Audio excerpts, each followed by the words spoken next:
Hello दोस्तों, आज की कहानी है बेंगलुरु के एक गांव की स्कूल तिहाड़ी प्राथमिक विद्यालय के अंग्रेजी विज्ञान गणित के अध्यापक मोहन कुमार विवेकानंद की, जो अब साइनाइड मोहन के नाम से जाना जाता है। एक स्कूल का अध्यापक कैसे सीरियल किलर साइनाइड मोहन बना, ये कहानी है उस मोहन की। कहानी की शुरुआत होती है जून 2009 में हसन बस स्टॉप कर्नाटका में महिला शौचालय के बाहर लोगों की भीड़ जमा हो गई। इसका कारण यह था कि कई घंटों से शौचालय का दरवाज़ा अंदर से बंद था। बार बार खटखटाने के बाद भी अंदर से कोई जवाब नहीं आ रहा था। आखिर में दरवाजे को तोड़ा गया। अंदर दुल्हन की साड़ी पहने दुल्हन की तरह तैयार हुई एक औरत की लाश पाई गई। उसके मुंह से सफ़ेद झाग निकल रहा था। 2009 की ये घटना कोई नई घटना नहीं थी।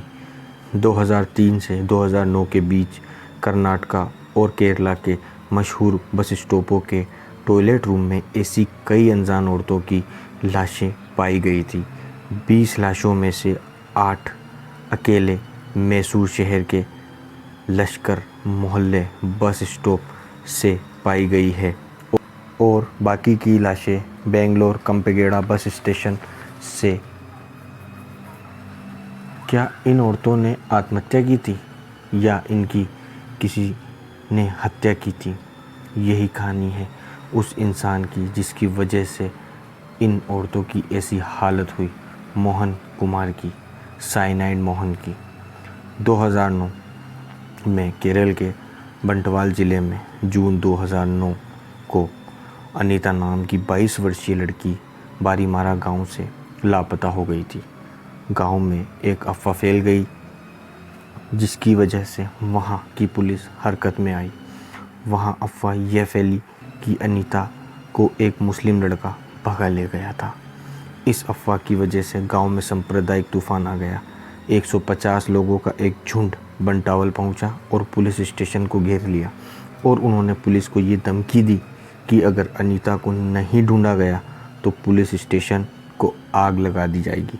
पुलिस ने उनसे 1 महीने का समय मांगा और जांच शुरू कर दी। पुलिस ने आसपास के शहरों में जाकर जब जांच की तब यह पता चला कि कर्नाटका के हसन बस स्टॉप पर एक शौचालय में एक औरत की लाश पाई गई थी। लाश की आइडेंटिटी अनीता से मैच हो गई। अब पुलिस इस मामले की जांच में लग गई। अनीता के कॉल रिकॉर्ड से यह पता चला कि वह देर रात तक किसी से लंबी बातें किया करती थी। यह नंबर था मेडिकेरी में रहने वाली एक युवती कावेरी का। पुलिस भी यह देखकर चौंक गई क्योंकि कावेरी भी मार्च से लापता थी। कावेरी के कॉल रिकॉर्ड से यह पता चला कि अगर अनजान नंबर से बड़ी संख्या में कॉल आए हैं जिन्हें उसके परिवार में से कोई भी नहीं जानता है कि यह नंबर किसका है। यह नंबर था कासरगोड की पुष्पा का। पुष्पा भी पिछले 1 साल से गुमशुदा थी। पुलिस पुष्पा के कॉल रिकॉर्ड से अन्य औरतों का पता चला, जो कि पुतूर की विनुता थी, जो कि काफ़ी समय से लापता थी। ऐसे एक के बाद एक गुमशुदा औरतों की एक चेन बनती चली गई। इन सब के कॉल रिकॉर्ड से यह पता चला कि सारे नंबर से एक वक्त में मंगलुरु के डेरलकेटा गांव में एक्टिव थे। पुलिस ने इस गांव पर रेड डाली, होटलों और लॉन्ज पर छापा मारा। पुलिस को ये लग रहा था कि ये एक वेश्यावृत्ति का रैकेट है, लेकिन ऐसा नहीं था। उसी दौरान पुलिस की टीम को एक नंबर 3 मिनट के लिए एक्टिव मिला। यह नंबर ट्रेस हुआ एक जवान लड़के धनुष के पास। पूछताछ के दौरान धनुष ने पुलिस को बताया कि यह नंबर उसको उसके चाचा मोहन ने दिया था। पुलिस का शक यह था कि यह किसी रैकेट का लीडर होगा, लेकिन पुलिस को यह नहीं पता था कि एक चौंका देने वाली रात से पर्दा उठने वाला है। पुलिस ने मोहन का एक करंट नंबर पता किया और उसको ट्रेस किया तो यह पता चला कि मोहन किसी सुमित्रा नाम की लड़की से लंबी लंबी बातें कर रहा है, जो कि बंटवाल की रहने वाली है। पुलिस जल्द से जल्द सुमित्रा का पता लगाया और उस तक पहुंची और उसके साथ मिलकर मोहन को पकड़ने का एक जाल बिछाया। सुमित्रा के ज़रिए मोहन की लोकेशन का पता लगाया गया और मैंगलोर के घर से मोहन को पकड़ लिया गया। मोहन से पूछताछ की गई। मोहन ने अपनी ज़िंदगी के काले चिट्टे खोले। मोहन कुमार 1963 में कन्यान में जन्मा। 1980 से 2003 तक स्कूल टीचर था। मोहन ने 3 बार शादी की थी। मोहन की पहली बीवी मेरी उसी की क्लास की एक स्टूडेंट थी। उसको तलाक देने के बाद मोहन ने मंजुला और श्रीदेवी से शादी की। मोहन कुछ दिन मंजुला के साथ रहता और कुछ दिन श्रीदेवी के साथ रहता। मोहन की एक कोवर्कर 2003 में मंगलुरु के पास नेत्रावती नदी में गिरकर मर गई। गिरने से पहले नदी के किनारे मोहन से बात करते हुए देखी गई थी। एक मछुआरे ने यह बयान दिया कि मोहन ने उस औरत को नदी में धक्का देकर गिरा दिया था। दूसरी तरफ मोहन का यह कहना था कि वह औरत उससे शादी करने की जिद कर रही थी। मना करने के बावजूद भी उसने मोहन का पीछा नहीं छोड़ा। इसी पर दोनों का झगड़ा हुआ और उसका एक पैर फिसल गया और वह नदी में गिर गई। लेकिन मोहन ने उसे बचाने की कोशिश क्यों नहीं की, यह सवाल उठता है। ऐसे सवाल मोहन के खिलाफ गवाह होने की वजह से उसे गिरफ्तार कर लिया गया। इस केस की जांच के दौरान जब मोहन जेल में था तब उसकी मुलाकात एक सुनार से हुई। उस सुनार ने मोहन को ये बताया कि वह क्यों जेल में है। सुनार ने मोहन को बताया कि गहने साफ़ करने के लिए जो केमिकल साइनाइड का इस्तेमाल उसने किया था, उसने उस केमिकल को इस्तेमाल करने के बाद बड़ी लापरवाही से यहाँ वहाँ कचरे में फेंक दिया, जिसकी वजह से वो जहरीला पदार्थ साइनाइड पीने की वजह से 8 गाय और बकरियों की मौत हो गई। मोहन को ये बात सुनकर हैरानी हुई कि सुनार ऐसे भी किसी पदार्थ का इस्तेमाल करते हैं जिससे कुछ पलों में किसी की भी जान जा सकती है। सुनार ने बताया कि यह कितनी आसानी से बाज़ार में उपलब्ध होता है और मात्र 250 रुपये प्रति किलो के हिसाब से मिलता है। पुलिस के दौरान मोहन ने यह बताया कि उसने 30 से ज़्यादा औरतों की हत्या की थी। मोहन ने पुलिस को बताया कि कैसे वह हर बार सेम तकनीक का इस्तेमाल करता था हत्या करने के लिए। मोहन ऐसी औरतों को अपना निशाना बनाता था जो 20 साल या 30 साल की उम्र की होती थी, छोटे गांवों में रहती थी, गरीब परिवार से उनका ताल्लुक़ होता था। यह वह औरतें थीं जिनकी शादी दहेज या पैसा ना होने के कारण नहीं हो पाती थी। मोहन ऐसी ही औरतों के साथ पहचान बढ़ाता और जब लड़कियों की तरफ से उसे पॉजिटिव रिस्पांस मिल जाता तब वह उनको शादी के लिए कहता। मोहन लड़कियों से अलग अलग नामों से मिलता था और अपने आप को सरकारी अफसर बताता था। फाइनेंशियल कंडीशन पर कोई भी औरत शक या सवाल नहीं उठा सके, इसीलिए वह अपने आप को एक सरकारी अफसर बताता था। टीचर होने के कारण मोहन का दिमाग काफ़ी तेज़ था। वो कड़ी प्लानिंग से औरतों का शिकार करता था। मोहन लड़कियों के कास्ट, समाज, हर चीज़ की जानकारी रखता था और अपने आप को भी उसी कास्ट का बताता था, जिससे उसे औरत का भरोसा जीतने में काफ़ी आसानी होती थी।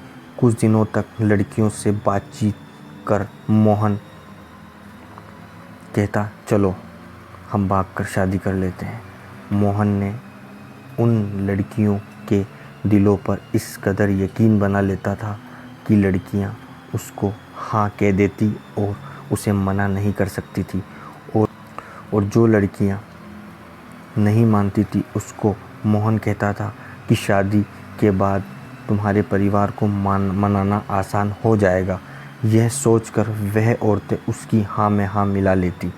मोहन उनसे कुछ गहने और पैसे लाने के लिए बोलता था। जब वह भागने की तैयारी करते थे तब मोहन उनको ऐसा कहता था कि तुम कुछ पैसे और गहने अपने साथ ले आना, ताकि शादी करने के बाद घर बसाने में इनकी ज़रूरत होगी। मोहन उनसे शाम को मिलता और रात गुजारने के लिए उनके घर से दूर किसी होटल या लॉज में ले जाता। वह ये कहता कि सुबह का मुहूर्त शुभ होता है, तब हम शादी करेंगे, और फिर रात को वो उनके साथ हम बिस्तरी करता। जब अगले दिन ये सारी औरतें शादी के लिए तैयार होती तो मोहन उन्हें गहने पहनने से मना कर देता, यह कहकर कि बाहर चोरी का डर है, तुम ये गहने मत पहनो। और इस तरह औरतें अपने पैसों के साथ गहने भी लॉज में ही छोड़ के चली जाती। मोहन उनको पास के बस स्टॉप पर लाता, यह कहकर वहाँ से वह मंदिर जाने के लिए बस लेंगे। बस के लिए इंतज़ार करते हुए मोहन अपने प्लान के सबसे आखिरी खतरनाक पड़ाव को अंजाम देता था। वो औरतों को एक गोली देता था जिसे वह गर्भ निरोधक गोली बताता था। वो कहता कि ये दवा लेने से उल्टी हो सकती है, तुम्हारी तबीयत ख़राब हो सकती है, इसीलिए टॉयलेट में जाकर लेना सही होगा। मासूम औरतें उसकी इस बात को मान जाती और पास ही के पब्लिक टॉयलेट में चली जाती। लेकिन उन मासूम औरतों को ये नहीं पता था कि उनके होने वाले पति ने उनको साइनाइड यानी जहर की गोली दी है, और उनके होने वाले पति की बात मानकर अब वो अपनी जान गंवाने वाली है। मोहन कुछ समय बस स्टॉप पर रुककर वापस लॉज पर आ जाता। वहाँ से गहने और पैसे लेकर वो अपने अगले शिकार की तरफ निकल जाता। अपने पिछले टारगेट के मोबाइल को भी वह अपने साथ ले जाता और दूसरी औरतों को फंसाने के लिए उसी मोबाइल का इस्तेमाल करता। जब कभी शौचालय में उसके विक्टिम की लाश पाई जाती, उसको आत्महत्या का केस माना जाता। आगे की कार्रवाई में कोई सबूत न मिलने की वजह से पुलिस उस केस को बंद कर देती थी। दूसरी तरफ औरत के घर वाले बदनामी के डर की वजह से पुलिस में उनकी बेटियों की गुमशुदा होने की रिपोर्ट भी दर्ज नहीं करवाते थे। इसी उम्मीद में जीते थे कि एक न एक दिन बेटी फिर लौट आएगी। मोहन के इस कन्फेशन के बाद पिछली कुछ सालों में रिपोर्ट हुए ऐसे कई केस रीओपन हुए और ऐसे 20 केस के पीछे मोहन का हाथ सामने आया। जब सेशन कोर्ट में मोहन का ट्रायल शुरू हुआ तो उसने सबको हैरान कर दिया। कोर्ट में उसने न सिर्फ अपने गुनाहों को अपनाने से इनकार कर दिया, बल्कि बिना किसी वकील के उसने अपने केस खुद लड़ा। कोर्ट ने मोहन के बयान हर समय बदलते रहते हैं और वह ये कहता है कि उसने उन औरतों को नहीं मारा है। औरतों ने आत्महत्या की क्योंकि मोहन ने उनसे शादी करने के लिए मना कर दिया था। लेकिन 40 से ज़्यादा गवाह, 80 से ज़्यादा लिखित सबूत, डॉक्यूमेंटल प्रूफ, 30 असेस्ट बेस पर उनके अपराधों की सज़ा सुनाई गई। मोहन को कुछ केस में उम्र कैद, कुछ में उसे फांसी की सज़ा सुनाई गई। उसके बाद मोहन ने हाई कोर्ट में फांसी की सज़ा के खिलाफ मैसरी पिटीशन फाइल